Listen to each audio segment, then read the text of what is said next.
Começando o programa por aqui também, né? Lembrando, né? Nós estamos aí no momento, eu vou até aproveitar, quando a gente fala em alteração de leis, e nós temos aqui o doutor Roberto Faria, que preside a Comissão de Trânsito, nós tivemos algumas alterações, né, com relação ao Código de Trânsito, retomada de prazos, a questão dos prazos para defesa, recursos, que é tão importante que muita gente tem problema e acaba não resolvendo se não procurar um bom profissional para resolvê-lo, né? Veio em boa hora, veio de forma tardia, no seu entender, doutor Roberto. Foram 57 alterações no CTB, que entrou em vigor agora, dia 12 de abril, né? Essas alterações. E, no meu entender, realmente melhorou. Ficou mais justo, né? Ficou mais rígido para o condutor contumaz e flexibilizou para alguns condutores que cometem pequenas multas. Então, o limite aumentou para 40 pontos. Então, o condutor proprietário que recebeu uma infração gravíssima, o limite vai para 30 pontos. 2 ou mais, o limite continua a 20 pontos. E nenhuma infração gravíssima, o limite fica a 40 pontos. Lembrando que para os condutores que exercem atividade remunerada, o limite é sempre 40 pontos, independente da gravidade da infração. Então, ele privilegiou o profissional do volante e também os infratores que cometem as gravíssimas, o limite continua a 20 pontos. Então, eu acredito que nesse ponto ficou mais justo.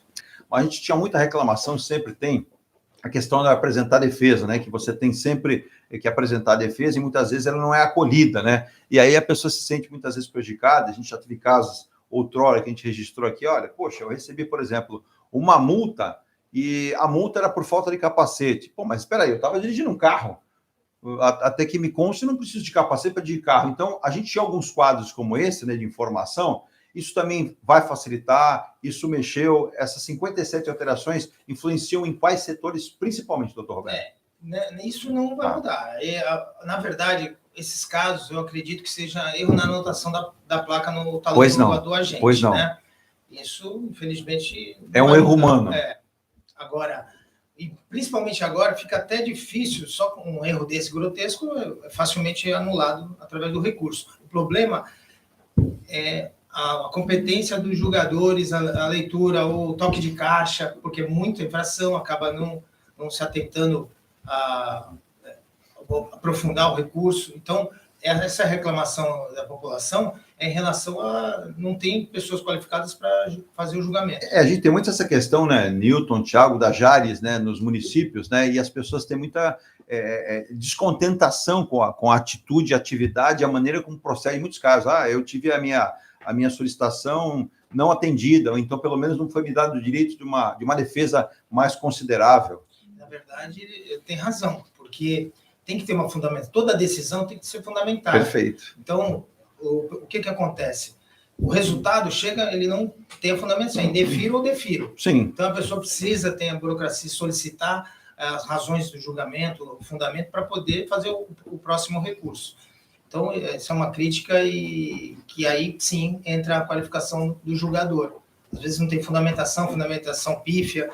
É importante que o condutor ou proprietário sempre procure um profissional para lhe auxiliar. E, às vezes, muitas vezes, não são poucas não, a pessoa tem o direito, existe a falha na formalidade do preenchimento. Enquanto nós, particulares, a gente pode fazer tudo que a lei não proíba, a administração, ao contrário, ela tem que agir conforme está prescrito em lei. Então, se ela comete algum erro, o auto de infração é facilmente anulado. Um caso que me suscita muita dúvida, né? A Virgínia também vai lembrar, inclusive, por exemplo, diz aí, né, que a gente tem um código de trânsito em todo o país e você tem algumas prioridades. Mas, por exemplo, já aconteceu da gente ter sido... Eu já levei multa, nós já levamos multa, né? Abrindo passagem com uma ambulância num semáforo. A ambulância desesperada para passar. Não abria, nós estávamos praticamente na linha limite com o semáforo, por prudência, vamos sair. Então, você não tinha outro lugar para sair. Guia alta, então você avança, encosta do lado, no cruzamento, encosta do lado, só que você passou. Tinha radar, o radar simplesmente, e não teve como contestar. A multa foi lançada e disse que passou o sinal, mas postergado, inclusive, o fato, né? Não só nós fomos multados, com certeza que mais 2 carros fizeram o mesmo para sair da linha de frente da ambulância. Isso a gente até lamenta, porque você quis prestar um serviço com todo cuidado para que a ambulância pudesse passar e você acaba sendo punido e não teve ali a defesa. Na verdade, a gente não conseguiu êxito na defesa, né?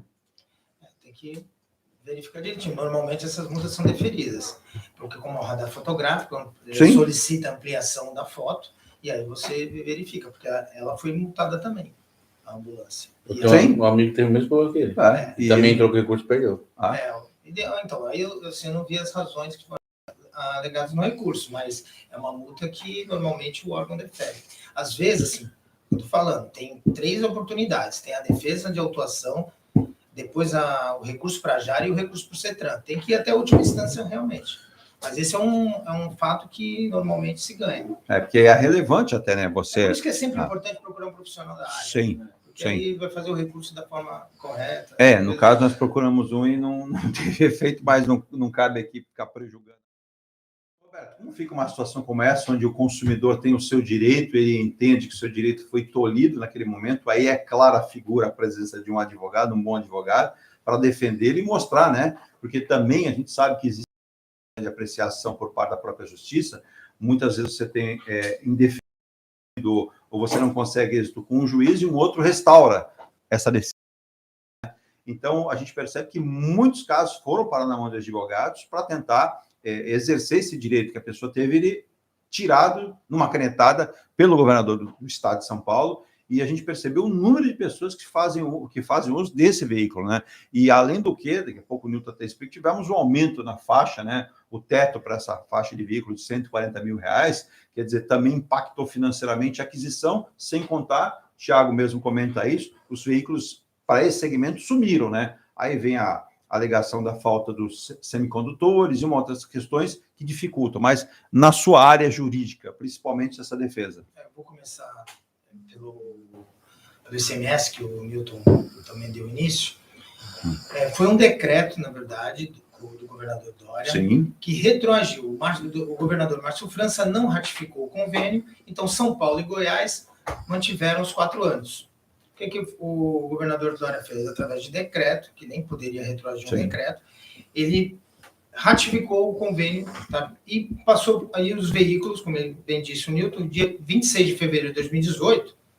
Ora, em 2020, ele edita esse decreto falando que o proprietário que comprou o veículo depois de 26 de fevereiro passou 26 de julho de 2018, prorrogou para 4 anos.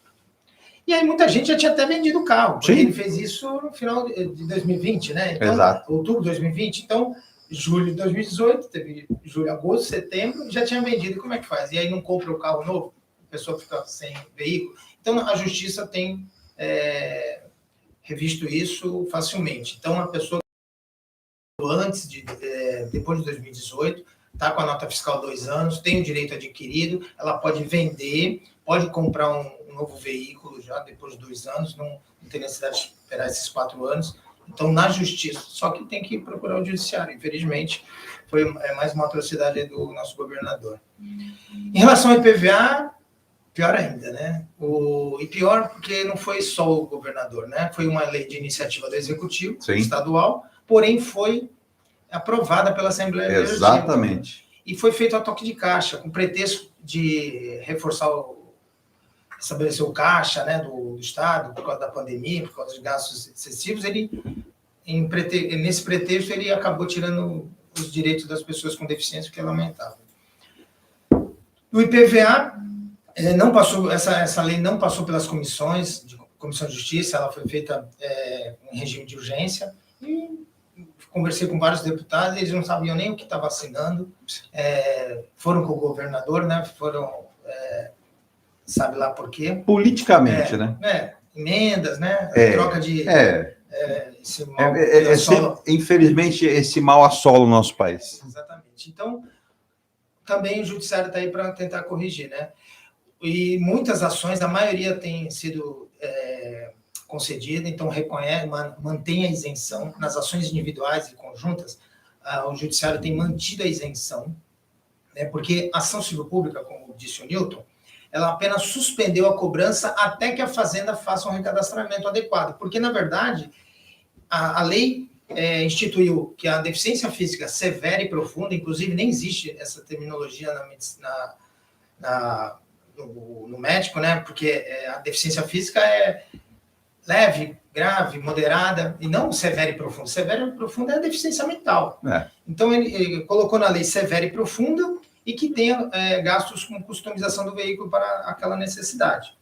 Então, o nosso entender é que, como disse o Newton, a pessoa com a perna direita, ela não precisa de nenhuma adaptação externa. Ela só o carro automático já atende a necessidade dela. E o carro automático é mais barato que o carro mecânico. Então ela gasta mais, sim. Essa é a justificativa deles. Não gastou. É para compensar quem gasta com adaptação externa. Às vezes a adaptação externa é tão ínfimo o valor. Um pombo, por exemplo, a pessoa tem um problema no ombro, ela põe um pombo no volante, né? Que ela põe para auxiliar o manuseio do volante. E ela vai ter direito, porque ela gastou com customização do veículo. E, na verdade, o severo e profunda nem foi levado em consideração na regulamentação. É isso que o Ministério Público e os advogados alegam. Não existe o critério ficou objetivo.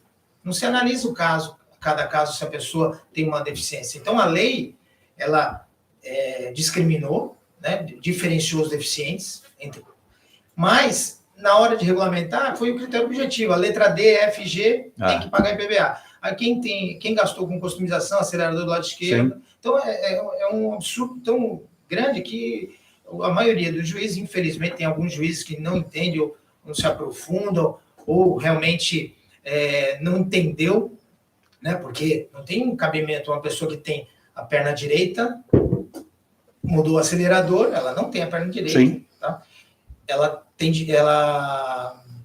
mudou o acelerador, ela tem direito. Então, uma pessoa, um exemplo, que tem apenas um encurtamento, uma mobilidade no joelho, tem um problema no joelho, só que é no joelho direito. Então, o acelerador vai para o lado esquerdo, ela tem direito. Quem não tem a perna esquerda, que não precisa de nenhuma adaptação, ela vai ter que pagar IPVA. Não tem lógica, é um absurdo. Chega a ser uma aberração, né? Exatamente. E a ação civil pública, infelizmente, só suspendeu a cobrança até que a Fazenda faça esse recadastramento, então ele não mantém a isenção para todos os deficientes. Então as pessoas têm que, sim, procurar entrar na justiça para manter a isenção enquanto perdurar a propriedade. Então, 2022 vai estar aí, vai ser tudo lançado de novo, PVA. Então, quem não entrou, é importante entrar, porque o judiciário tem reconhecido semelhante que o juiz ele indenizou o meu cliente. Exatamente, porque o dublê tinha um documento não de transferência, mas um documento de rodar. Como é que ele conseguiu isso, né?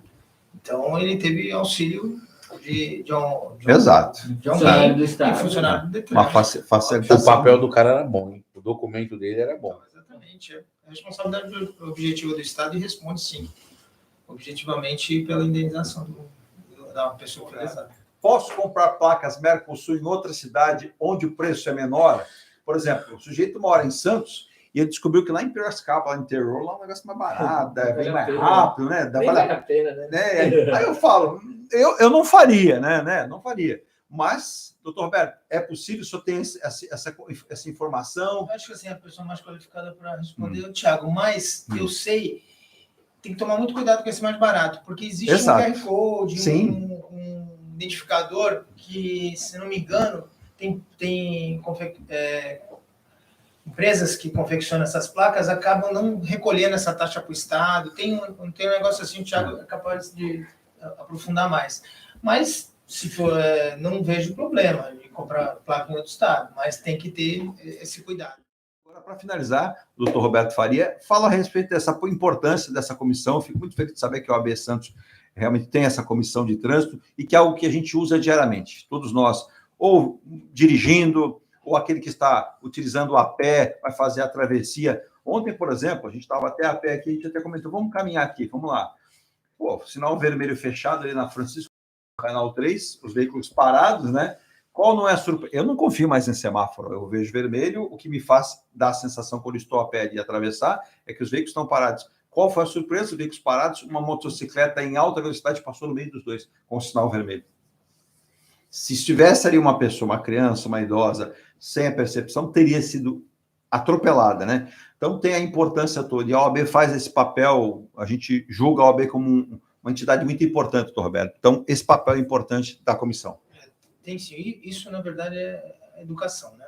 É o que falta nessa alteração também, tocou nesse assunto, na educação. Já está na hora de virar uma disciplina de trânsito nas faculdades e também no ensino fundamental. Boa ideia. Porque é necessário, vai formar melhores cidadãos e melhores condutores no futuro. A pessoa só tem contato com o trânsito quando tem 18 anos. Sim. Então, muito deficitário nesse sentido. Eu entendo que... E ela tem o exemplo do pai ou da mãe que dirige, se dirigir bem, tudo bem, mas a gente sabe que existe um mau exemplo. Exatamente. A OAB tem um papel fundamental nisso. A nossa comissão de Santos, aí eu tenho que lembrar que hoje é meu vice-presidente, ele foi presidente na gestão passada, ele implementou a comissão mista. Então, a gente, dentro da nossa comissão de trânsito de Santos, isso só existe aqui.